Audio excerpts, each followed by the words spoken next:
La lámpara de cristal sobre la mesa 7 proyectaba luz fracturada sobre las manos temblorosas de Serina. Había dejado caer la copa de vino 3 segundos atrás. No se había roto, el hombre la había atrapado con sus reflejos antes de que tocara el mármol, pero el varolo había salpicado su camisa blanca como una herida de bala, oscura, expandiéndose, permanente. «Lo siento», susurró ella, pero su voz salió hueca, ensayada, la misma voz que usaba cuando su hija preguntaba por papá, cuando el casero preguntaba por la renta, cuando el mundo le pedía que siguiera fingiendo que todo estaba bien. El hombre no se movió, no maldijo, ni siquiera parpadeó. Simplemente la miró con ojos del color del espresso dejado demasiado tiempo en la taza, amargo, oscuro, viendo demasiado. Su mandíbula era lo suficientemente afilada como para cortar vidrio. Su traje valía más de lo que ella ganaría en 6 meses, y había algo en la forma en que todos en el restaurante se habían quedado en silencio que hacía que su piel se estremeciera. No el silencio del shock, el silencio del miedo.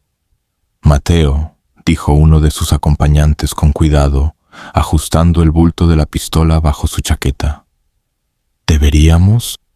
«Déjennos». 2 palabras, silenciosas como una confesión, finales como un elogio fúnebre.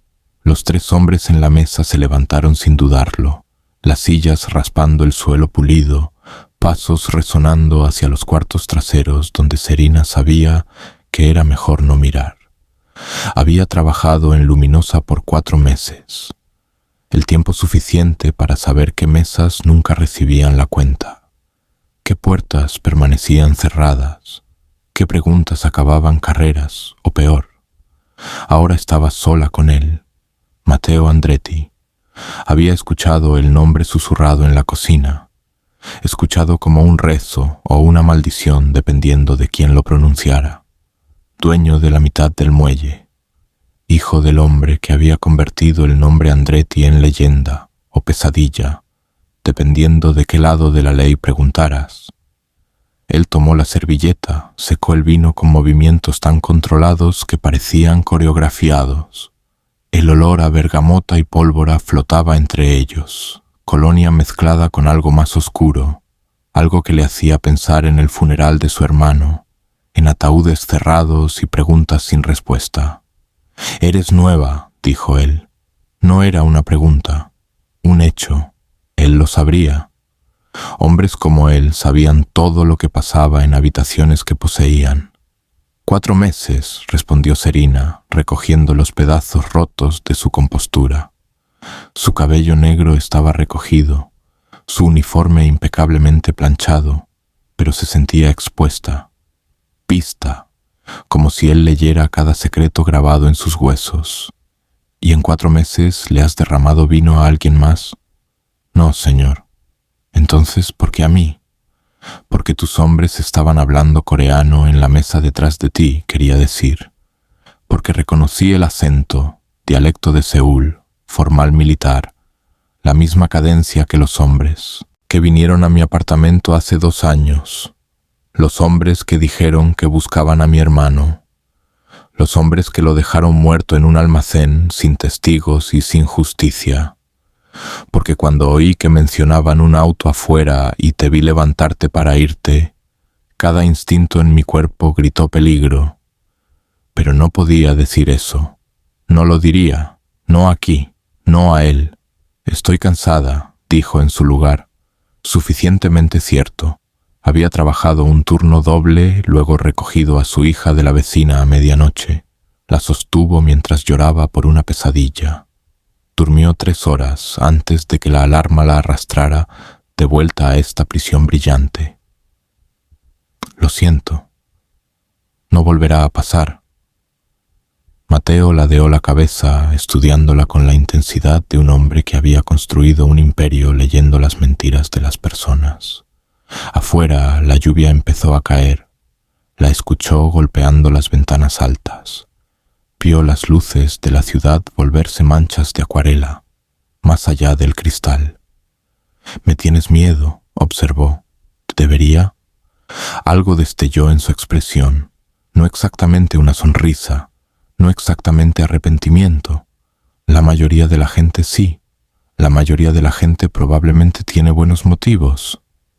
Ahora sí sonrió, pero era la cosa más triste que ella había visto en todo el día. Solitaria, resignada, la sonrisa de un hombre que había aceptado su condena hace tanto tiempo que había olvidado lo que se sentía la gracia. Se puso de pie y ella instintivamente retrocedió. Era más alto de lo que pensaba, 1,90 m, quizá más, con hombros que sugerían violencia incluso cuando sus movimientos susurraban control.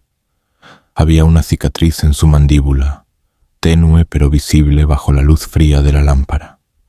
Antigua, el tipo de herida que había necesitado puntos y silencio. «¿Cómo te llamas?» «Serena. Serena», lo dijo despacio, saboreando cada sílaba como vino. «Debes irte a casa, Serena. Es tarde. Las calles no son seguras». Ella casi rió. Las calles no eran seguras por hombres como él, por el imperio que había heredado, la sangre en su contabilidad, los cuerpos que desaparecían cuando hacían las preguntas equivocadas, pero solo asintió girándose hacia la cocina. Serena se detuvo, no se giró. «No entres en ningún auto esta noche». Su voz era suave, casi gentil. «Sin importar quién te lo ofrezca». Su sangre se volvió fría. ¿Cómo sabía él? Pero cuando giró, él ya caminaba hacia la salida privada, el teléfono en la oreja, hablando italiano rápido que sonaba a órdenes. A guerra. Las manos de Serena temblaban de nuevo, mientras empujaba las puertas de la cocina. El calor la golpeó como un muro, vapor y ajo y el olor punzante del pánico apenas contenido. Marco, el chef principal, la agarró del brazo. «¿Qué dijo?» «Nada, me disculpé, todo está bien». «Serena». El agarre de Marco se hizo más firme. Él tenía 60 años, cabello gris.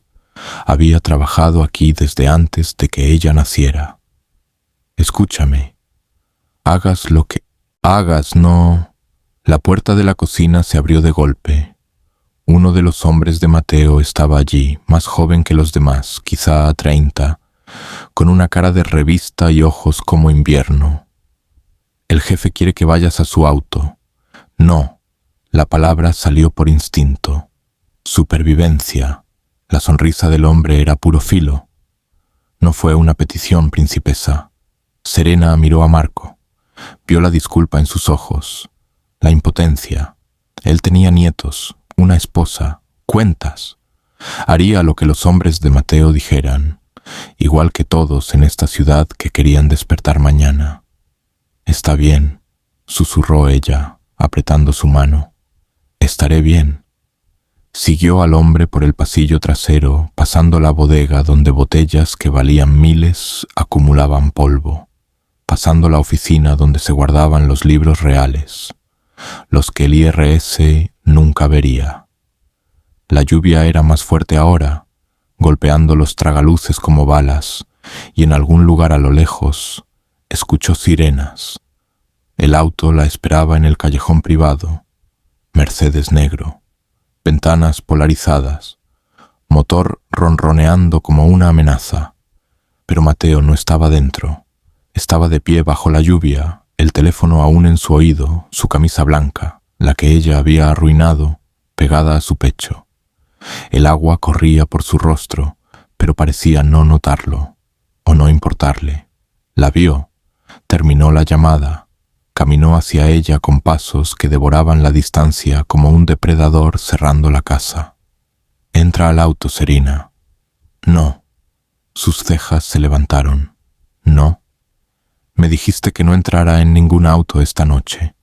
Ella levantó la barbilla, encontrando su mirada aunque su corazón trataba de romperle las costillas. «Sin importar quién lo ofreciera». Por un largo momento él solo la miró. Lluvia, silencio, la ciudad conteniendo la respiración. Entonces él rió de verdad, corto, sorprendido y quizá un poco roto. Inteligente, murmuró, acercándose. Lo suficiente como para que ella pudiera ver la lluvia en sus pestañas, oler el vino y la bergamota y algo más. Algo humano. Pero no te lo estoy ofreciendo, Serena. Te estoy salvando la vida. ¿De qué? Su mandíbula se tensó. De los hombres que estaban sentados detrás de mí esta noche, los que hablaban coreano, los que pusieron un rastreador en tu auto hace 3 horas y tienen un equipo de vigilancia observando tu edificio ahora mismo.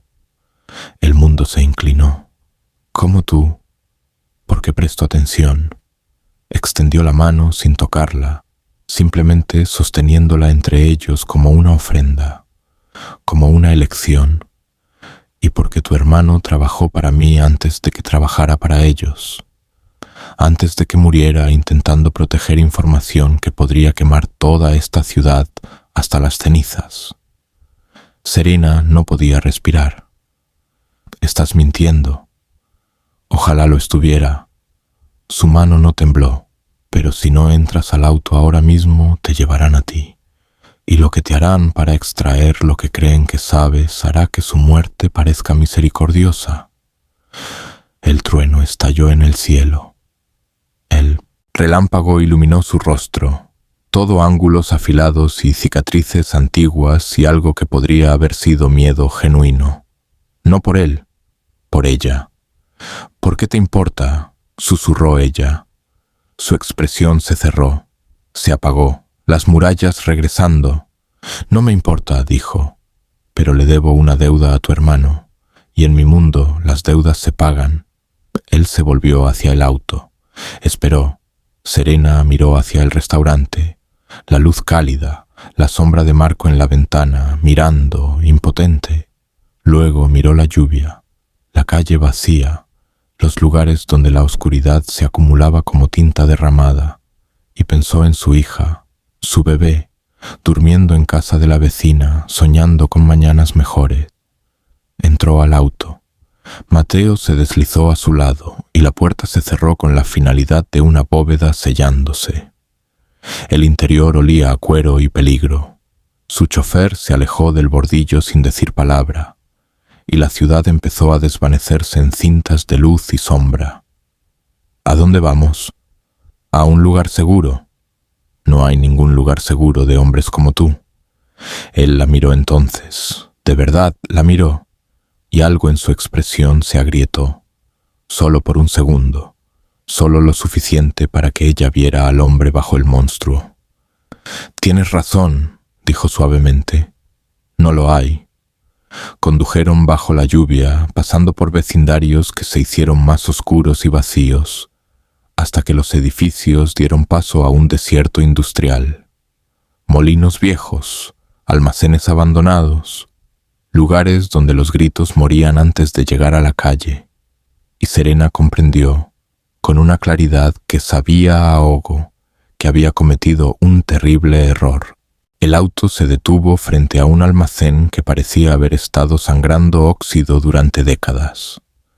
La mano de Serena se movió hacia la manija de la puerta, pero Mateo le sujetó la muñeca, no con fuerza, no con crueldad, solo lo suficientemente firme como para evitar que hiciera algo estúpido.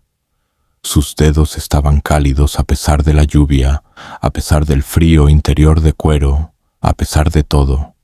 Espera, dijo. ¿Esperar qué? ¿A que mis hombres despejen el edificio? Su pulgar rozó el punto de su pulso, y ella supo que él podía sentir lo rápido que latía su corazón. Si quisiera hacerte daño, Serena, lo habría hecho en el restaurante, delante de testigos, lo habría hecho parecer un accidente. Lo terrible era que no se equivocaba. Ella había visto suficientes documentales de crímenes reales, leído suficientes artículos sobre mujeres desaparecidas, enterrado suficiente de su propio miedo como para saber que los monstruos normalmente no te llevaban a otro sitio primero. Actuaban en el momento, rápidos, brutales, eficientes, pero esto se sentía como otra cosa. 2 hombres con trajes oscuros salieron del almacén, le dieron a Mateo una seña a través de la ventana cubierta de lluvia. Él soltó su muñeca y salió. Luego le ofreció la mano como si estuvieran llegando a una gala, en lugar de a un lugar que olía a decadencia y violencia antigua. Serena ignoró su mano y bajó sola. La lluvia se había suavizado hasta convertirse en una neblina que se pegaba a todo, haciendo que las farolas brillaran como estrellas moribundas. Sus zapatos, bailarinas baratas de Target, ya destrozándose, chapoteaban en los charcos mientras lo seguía hacia adentro. El almacén era más grande de lo que parecía desde fuera, cavernoso, el tipo de espacio que se tragaba el sonido y devolvía ecos, pero alguien había convertido parte de él en algo casi habitable, una zona tipo loft con muebles que parecían caros y fuera de lugar, como diamantes en un cementerio. Mateo se quitó la chaqueta mojada, la colgó en un gancho con el cuidado de un hombre al que le habían enseñado que los rituales importaban. Su camisa arruinada se pegaba a su cuerpo, y Serena se obligó a apartar la mirada, a concentrarse en cualquier otra cosa. Había cuadros en las paredes. Verdaderos, pensó ella, grandes maestros y abstractos modernos mezclados de una forma que no debería funcionar, pero de alguna manera funcionaba. Una sola lámpara ardía en la esquina, proyectando luz dorada sobre los pisos de madera envejecida. ¿Traes a todas tus víctimas aquí?, preguntó, odiando cómo le temblaba la voz. Solo a las que intento mantener con vida. Él se acercó a un gabinete, sacó 2 vasos y una botella de algo ámbar. Sirvió sin preguntar si ella quería. «Siéntate». «Prefiero estar de pie». «Como quieras». Bebió y ella observó su garganta moverse. Observó cómo la luz de la lámpara atrapaba la cicatriz de su mandíbula. «Pero quizá quieras escuchar lo que tengo que decir antes de decidir si correr». «Te escucho». Mateo dejó el vaso con la precisión de un hombre que nunca desperdiciaba un movimiento. Cuando la miró, sus ojos contenían algo que ella no esperaba: agotamiento, profundo hasta los huesos y antiguo. «Tu hermano se llamaba Marcus», dijo. «Marcus Chen, 28 años, ex-marín. Vino a trabajar para mí hace 2 años haciendo consultoría de seguridad. Trabajo legítimo. Nada que lo hubiera puesto en el radar de nadie». Pausó, observando su rostro. Pero Marcus era listo, demasiado listo. Empezó a notar patrones en mis envíos, discrepancias, cosas pequeñas que la mayoría habría pasado por alto. Las uñas de Serena se clavaron en sus palmas. Hacía tanto que no oía el nombre de su hermano en voz alta. No se había permitido pensar en su sonrisa, su risa, en cómo solía llamarla todos los domingos, sin importar dónde estuviera desplegado. «Vino a mí», continuó Mateo. «Me dijo que alguien en mi organización estaba usando mis rutas para mover otra cosa. No drogas, no armas, algo peor». «¿Qué?» «Información, inteligencia, del tipo que se vende a gobiernos extranjeros y cuesta vidas estadounidenses». Su mandíbula se tensó. Para cuando le creí, para cuando empecé a investigar, ellos ya sabían que él sabía. Los coreanos no son solo una banda, Serena, son operadores, entrenados, con conexiones, y querían silenciar a Marcus antes de que pudiera demostrar lo que estaban haciendo. «Los dejaste matarlo». La acusación salió como veneno. «No», su voz chasqueó como un látigo.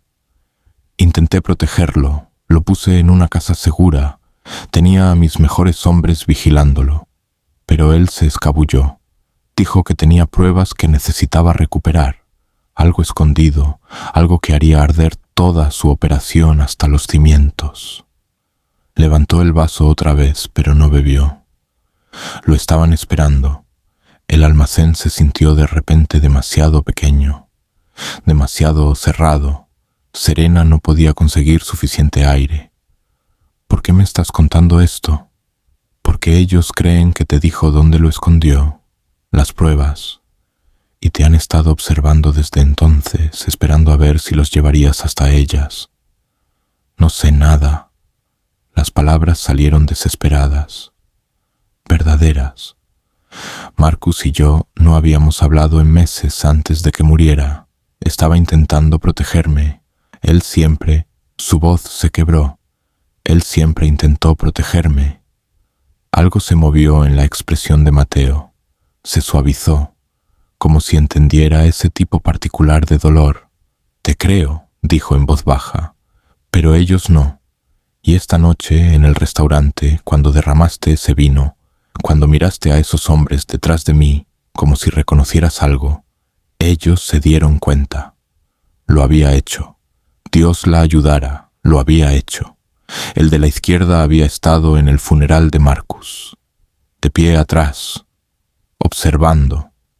Ella había pensado que estaba paranoica, loca de duelo, viendo amenazas donde no las había. Iban a llevarte esta noche, dijo Mateo. Después de tu turno, mi gente interceptó sus comunicaciones hace 1 hora. Por eso te dije que no entraras en ningún auto. Entonces, ¿por qué me hiciste entrar en el tuyo? Porque quedarte en el restaurante habría hecho que mataran a todos los que estaban allí. Él se acercó y ella debería haber retrocedido, pero no lo hizo. No pudo. Porque mi auto estaba blindado y el suyo no. Porque he pasado 2 años intentando encontrar lo que tu hermano murió protegiendo. Y me condenen si dejo que te lleven antes de descubrir cómo terminar con esto. El trueno rodó por el almacén como un ser vivo.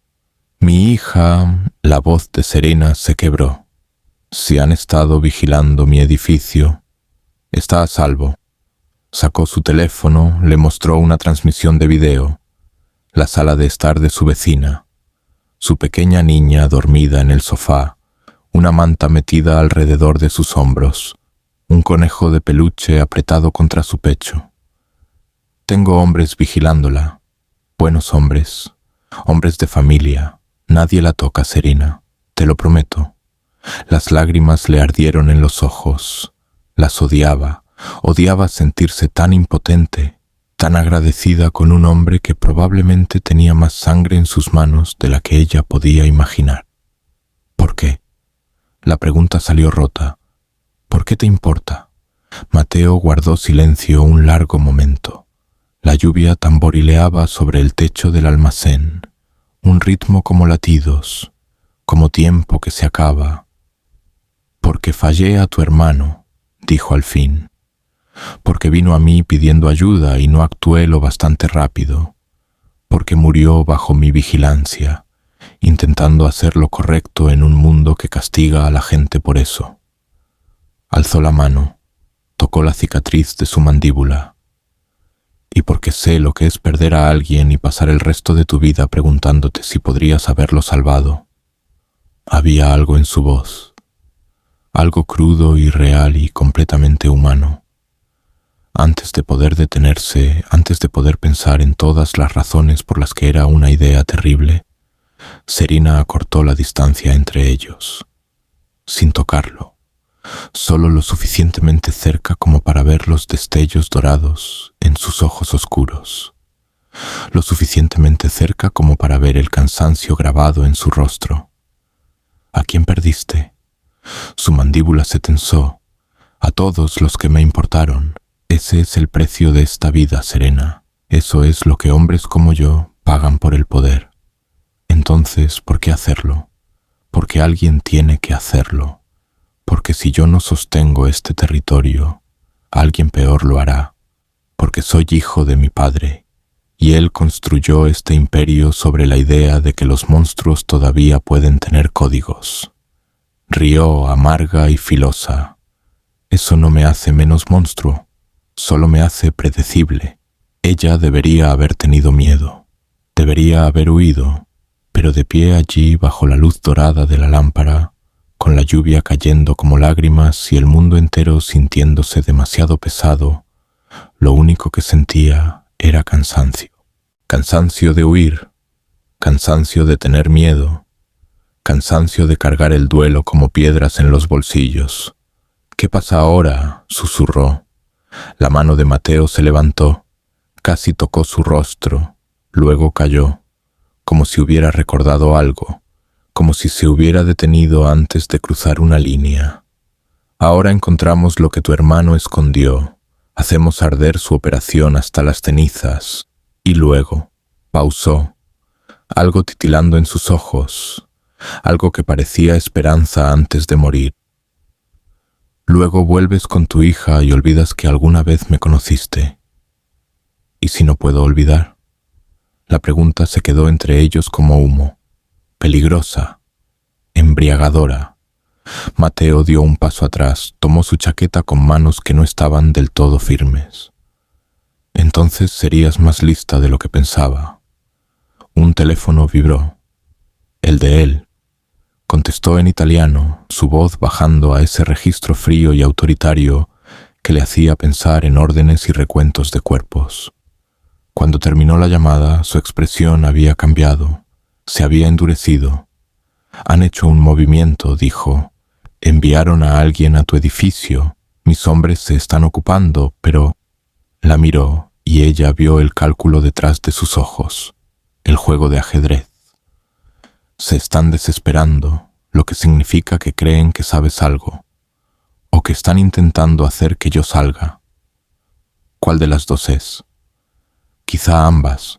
Sacó un arma, negra, estilizada, letal, y la revisó con la gracia inconsciente de un hombre que lo había hecho 10.000 veces.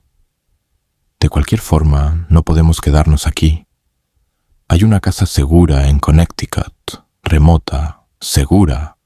Iremos allí mientras rastreo las pruebas de Marcus. Me estás pidiendo que desaparezca. Te estoy diciendo que sobrevivas». Extendió la mano de nuevo. «Tu elección, Serena, pero decide rápido».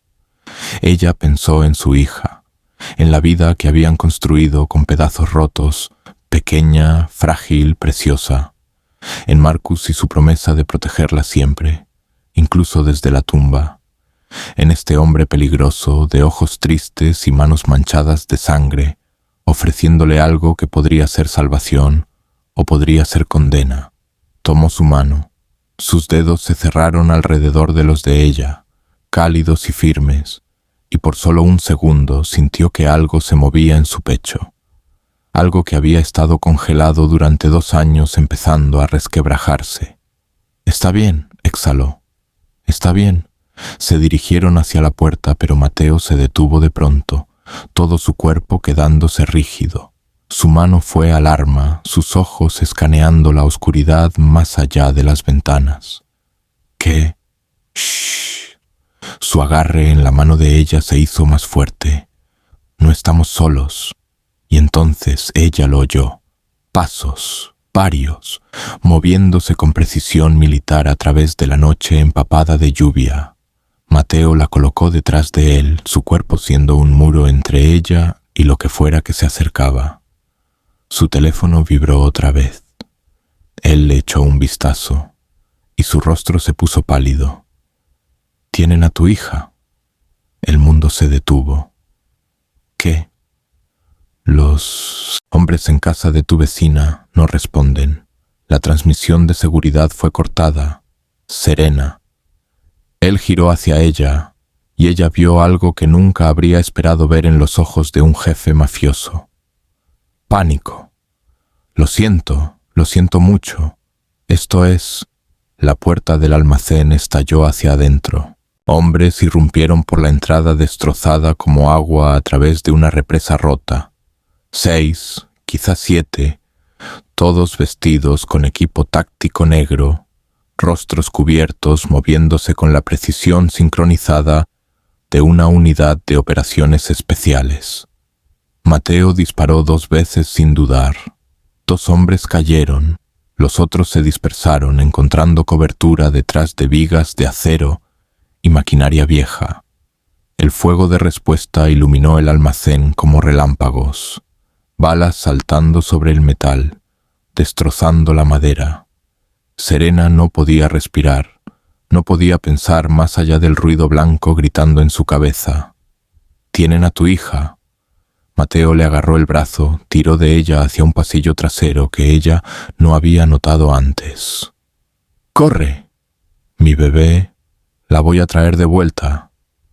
La empujó hacia adelante, disparó de nuevo por encima del hombro. «Pero primero tienes que seguir viva».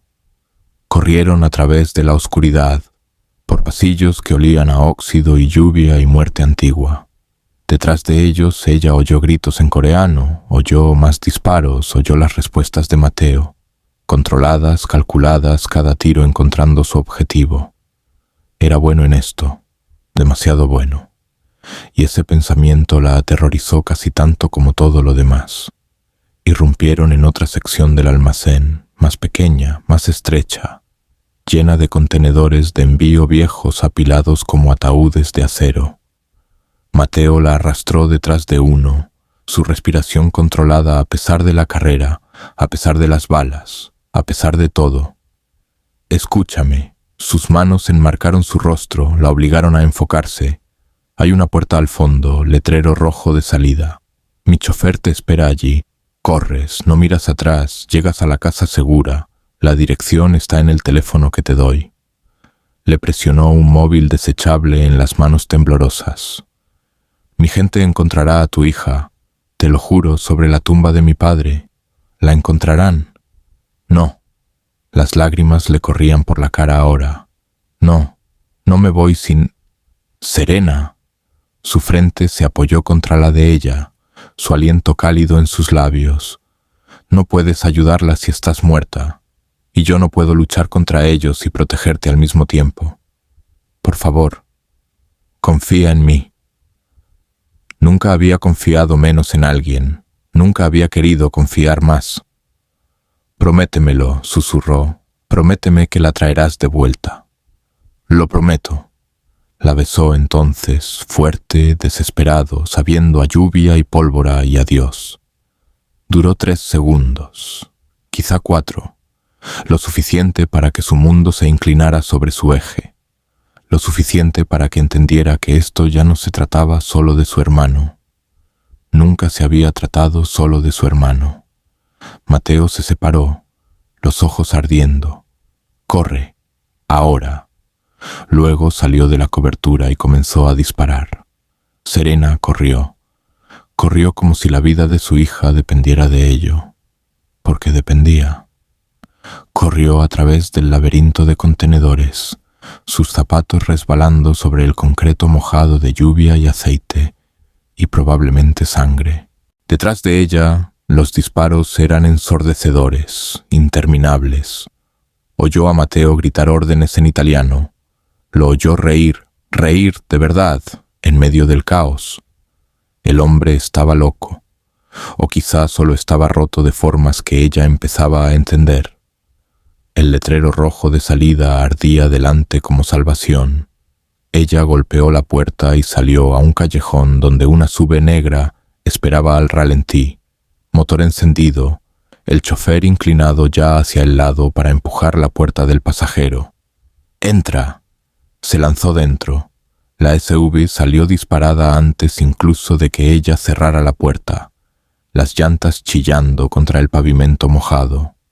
Serena se giró en el asiento, mirando hacia el almacén, hacia los destellos de disparos visibles a través de las ventanas rotas. «Tenemos que volver». «Órdenes del jefe, señora». La voz del chofer era firme, serena, tranquila, como si esto fuera solo otro martes. «Usted es la prioridad. Mi hija. El equipo ya va en camino. La mejor unidad de extracción del noreste. Si puede ser encontrada, ellos la encontrarán. Sí». Esa sola palabra fue un cuchillo en su pecho.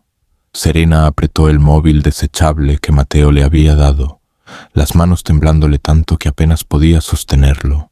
La pantalla estaba bloqueada, pero había un solo número programado, sin nombre, solo dígitos, Lo llamó.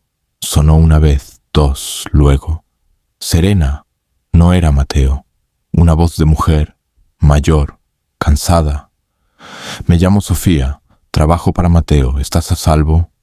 ¿Dónde está mi hija? Las palabras salieron salvajes, feroces.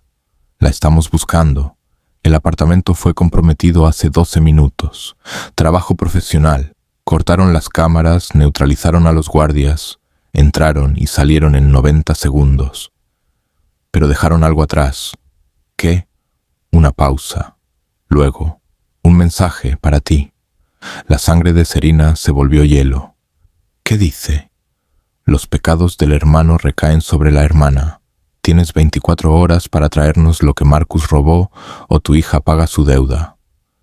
La SUV se volvió borrosa en la visión de Serena.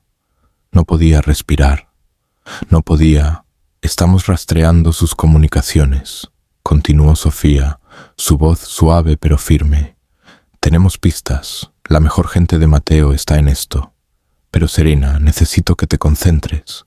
Necesito que pienses. ¿Marcus alguna vez te dio algo? ¿Un paquete? ¿Una llave? ¿Algo en absoluto? No, nada. Apenas hablamos el último año que estuvo vivo.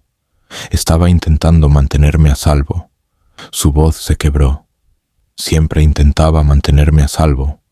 Entonces, ¿por qué están tan seguros de que tú lo tienes? Esa pregunta quedó suspendida en el aire como una soga. ¿Por qué estaban tan seguros? Serena cerró los ojos, obligándose a pensar más allá del pánico, a recordar. Marcus en Navidad, 2 meses antes de morir. Había traído regalos para su hija, un conejo de peluche, el mismo con el que ella seguía durmiendo cada noche. Parecía distraído. Revisaba su teléfono constantemente. Había dicho algo extraño cuando se iba. Si algo me pasa, dile a Emma que la quiero, y dile que el conejo sabe todos mis secretos. Había pensado que solo era Marcus siendo Marcus, dramático, sentimental, de gran corazón. Pero, ¿y sí? El conejo, respiró Serena. Dios mío, el conejo. ¿Qué conejo? Marcus le dio a mi hija un conejo de peluche. Dijo que sabía todos sus secretos. Pensé que era solo una broma, pero su mente corría ahora. Está en el apartamento de mi vecina, donde se llevaron a mi hija. Sofía maldijo en italiano. Van a registrar todo. Si hay algo en ese juguete, lo encontrarán. Otra pausa. Luego la voz de Sofía se endureció, se volvió algo más peligroso. O llegamos antes nosotras. La SUV dio un giro en U violento. Serena se agarró de la manija, el corazón golpeándole el pecho. ¿Qué estás haciendo? El chofer la miró por el retrovisor. Las órdenes del jefe eran mantenerla a salvo, pero el jefe no está aquí ahora mismo. Y personalmente, una sonrisa sombría. Yo también tengo una hija. Condujeron de regreso hacia la ciudad como si los persiguieran demonios. Quizá lo hacían. Serena volvió a llamar a Sofía, la puso en manos libres y escuchó, mientras la mujer mayor coordinaba con precisión quirúrgica. El equipo Alfa está a 5 minutos de la ubicación de la vecina. El equipo Beta está extrayendo a Mateo del almacén. Sí, está vivo. Deja de preguntar. Y el equipo Gamma está rastreando señales de todos los operadores coreanos en la ciudad. ¿Cuánta gente tiene trabajando para él?, preguntó Serena, casi impresionada. Los suficientes. La voz de Sofía se suavizó un poco. No es lo que tú piensas, sabes, Mateo, no es su padre. Está intentando ser mejor, intentando hacer de esta familia algo más que una maldición. Un suspiro. No siempre funciona, pero lo intenta. La SUV se detuvo en seco a 3 cuadras del edificio de su vecina. El chofer le entregó a Serena un chaleco antibalas, un comunicador y una mirada que decía: «Esto es una locura, pero lo vamos a hacer igual. Quédate detrás de mí, haz exactamente lo que digo. Y si te digo que corras, lo sé, corro». La mandíbula de Serena se endureció. Pero no me voy sin mi hija. Se movieron por las calles empapadas como fantasmas, pegándose a las sombras, evitando las farolas. Dos de los hombres de Mateo se materializaron desde la oscuridad, jóvenes, de aspecto letal, con auriculares y suficientes armas para empezar una pequeña guerra. Uno de ellos le mostró a Serena una foto en un teléfono. Su hija, dormida en un auto, ilesa. La están moviendo, susurró. Pero pararon para cargar gasolina. Estúpido, tenemos un equipo cerrando el cerco. ¿Cuánto falta? 3 minutos. ¿Y el conejo? Sigue en el apartamento, no han registrado aún, probablemente esperando a ver si tú apareces primero. Una trampa, entonces. Estaban usando a su hija como cebo para atraerla, y el verdadero premio seguía aquí. Serena miró el edificio. Ventanas oscuras, escalera de incendios, el tipo de lugar donde los gritos se ignoraban y la gente se ocupaba de sus asuntos. Había vivido allí 3 años, había criado a su bebé allí, había construido una vida a partir de pedazos rotos allí. Ahora no era más que otro campo de batalla. Consigan a mi hija, les dijo a los hombres. Yo conseguiré el conejo. Señora, no es una petición. Canalizó cada gramo de autoridad que había aprendido al observar a Mateo, cada pizca de acero que había forjado en 2 años de duelo. ¿Quieren esas pruebas? Soy la única que sabe qué conejo es. Tiene 6 iguales. Intercambiaron miradas, luego asintieron. Serena subió la escalera de incendios con su chofer y un guardia, mientras los otros se deslizaban hacia la gasolinera. La ventana de su vecina estaba oscura, cerrada. El guardia sacó una herramienta delgada, la abrió en segundos. Dentro, el apartamento estaba destrozado, cajones volcados, cojines rasgados, la destrucción metódica de un registro profesional. El corazón de Serena se encogió. La señora Chen tenía 70 años. No merecía esto. No merecía nada de esto. Pero había sobrevivido cosas peores. Todos lo habían hecho. Los conejos estaban esparcidos por el suelo del dormitorio, rosa, azul, amarillo, blanco. Todos idénticos excepto uno, el que Marcus le había dado a Emma. Era un poco más pesado que los demás, la costura en su barriga casi imperceptible, a menos que supieras dónde mirar. Serena lo agarró, se giró para irse y se encontró mirando el cañón de una pistola. El hombre que la sostenía era joven, coreano, con ojos más fríos que enero. «Chica lista», dijo en inglés con acento, haciendo esto fácil para nosotros. Su guardia se movió, pero otros 2 hombres salieron del pasillo, armas levantadas, superados en número, superados en armas. «Suéltalo», ordenó el joven. «Lo que tengas en la mano, suéltalo ya». Los dedos de Serena se cerraron alrededor del conejo, alrededor del último secreto de Marcus, alrededor de las pruebas que le habían costado todo. «No». Los ojos del hombre se entrecerraron. «Tu hija ya está libre». Serena sonrió y fue la sonrisa de Mateo, amarga, rota, valiente. «Tu equipo en la gasolinera están muertos. Tu operación se acabó. Aún no lo sabes. Una mentira, probablemente. Pero la vendió con todo lo que tenía. Por un segundo, solo un segundo, la duda titiló en el rostro del hombre. Ese segundo fue todo lo que Mateo necesitó. Entró por la ventana como venganza encarnada, el vidrio estallando, el arma disparando, moviéndose con la clase de velocidad y violencia que convierte a los hombres en mitos. 2 de los coreanos cayeron antes de poder reaccionar. El tercero alcanzó a disparar, pero Mateo giró, recibió el tiro en el hombro, siguió avanzando. Le rompió el cuello con las manos desnudas. El silencio cayó como una guillotina. Mateo se quedó de pie en los restos del apartamento de la señora Chen, la sangre corriéndole por el brazo, respirando con fuerza, los ojos salvajes y brillantes, clavados en Serena como si ella fuera la única cosa real en el mundo.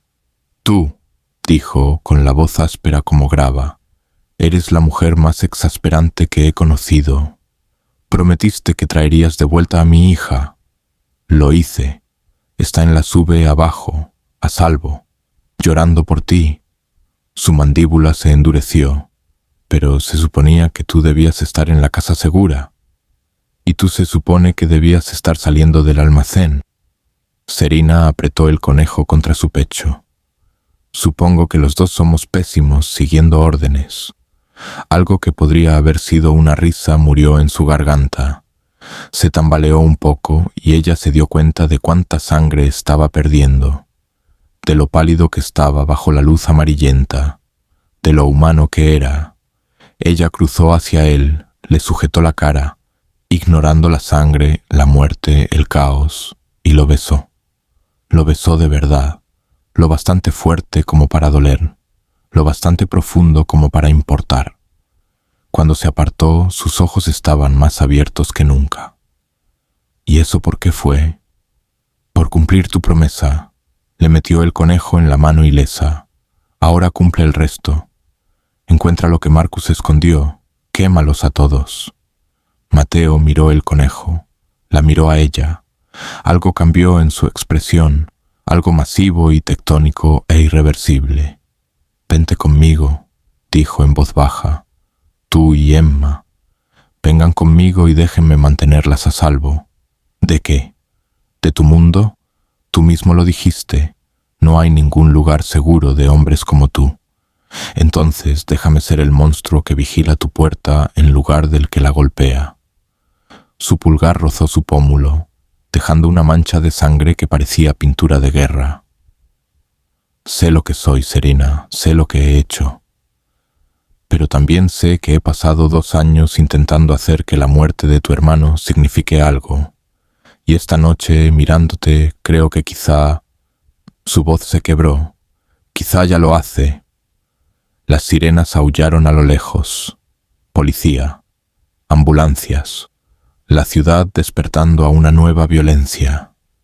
Serena pensó en su hija abajo, en la vida que habían intentado construir, en todas las formas en que el mundo había intentado romperlas y en todas las formas en que se habían negado. Pensó en Marcus y sus secretos y su sacrificio. Pensó en Mateo, peligroso, dañado, haciendo cosas terribles por razones que quizá alguna vez fueron buenas. 24 horas, dijo. Tienes 24 horas para terminar esto, para usar lo que sea que haya en ese conejo para destruir a las personas que mataron a mi hermano y amenazaron a mi hija. Y luego tomó aire, temblorosa. Luego hablaremos de lo que viene después. Mateo asintió despacio, con cuidado, como si ella acabara de entregarle algo frágil y precioso. 24 horas, repitió. Sus hombres surgieron de las sombras, vendándole el hombro, asegurando la escena, arreglando todo, para que la policía pudiera archivarlo y olvidarlo. Eran buenos en eso, en hacer desaparecer desastres. Serena bajó a la sube con piernas que apenas la sostenían. Emma estaba allí, despierta ahora, con la cara llena de lágrimas y aterrorizada pero completa. Ilesa. Corrió a los brazos de su madre con un sollozo que terminó de romper lo que quedaba del corazón de Serena. Mami, tenía mucho miedo. Lo sé, bebé, lo sé, pero ahora estás a salvo. La sostuvo tan fuerte que dolía. Te prometo que estás a salvo. A través de la ventana de la sube, vio a Mateo dar órdenes. Vio a su gente moverse como piezas en un tablero de ajedrez. Lo vio aferrar ese conejo como si fuera una granada que podía salvar el mundo o destruirlo. Él levantó la vista. Encontró sus ojos. A través de la distancia, a través de la sangre y el caos y las decisiones imposibles. Algo pasó entre ellos. No amor, todavía no, pero reconocimiento, entendimiento, Dos personas que lo habían perdido todo aprendiendo a aferrarse. La voz de Sofía crujió por el comunicador aún en la oreja de Serena. Tenemos algo. El conejo. Hay un microchip cosido en el relleno. Registros financieros, manifiestos de envío, nombres. Serena, tu hermano lo documentó todo. Esto es... Una pausa. Asombro. Esto es suficiente para tumbar a la mitad de los funcionarios corruptos del Estado. Entonces hazlo, dijo Serena en voz baja. Quémalo todo. La SUV se alejó justo cuando el amanecer empezaba a romper sobre la ciudad, gris e incierto y frágil como la esperanza. Emma se quedó dormida contra el hombro de su madre, aún abrazando un conejo rosa que no guardaba ningún secreto. Detrás de ellas, Mateo se quedó de pie en la calle, con sangre en las manos y la redención en el bolsillo, mirándolas desaparecer en la luz de la mañana. 24 horas. Serena cerró los ojos e intentó no pensar en lo que pasaría cuando el reloj se agotara. Intentó no preguntarse si los monstruos realmente podían cambiar o si ella era una tonta por creer que podían. Intentó no reconocer la verdad ardiendo en su pecho, que en algún punto entre el vino derramado y el almacén, entre las balas y la sangre, había dejado de huir de Matteo Andretti y había empezado a correr hacia él. La ciudad despertó a su alrededor, cafeterías abriendo, trabajadores yendo a sus empleos, la maquinaria ordinaria de la vida poniéndose en marcha, como si la gente no muriera en la oscuridad, como si los secretos no mataran, como si el amor no fuera el arma más peligrosa de todas. 24 horas, pensó de nuevo, y por primera vez en 2 años, Serena se permitió creer que quizá, eso sería suficiente.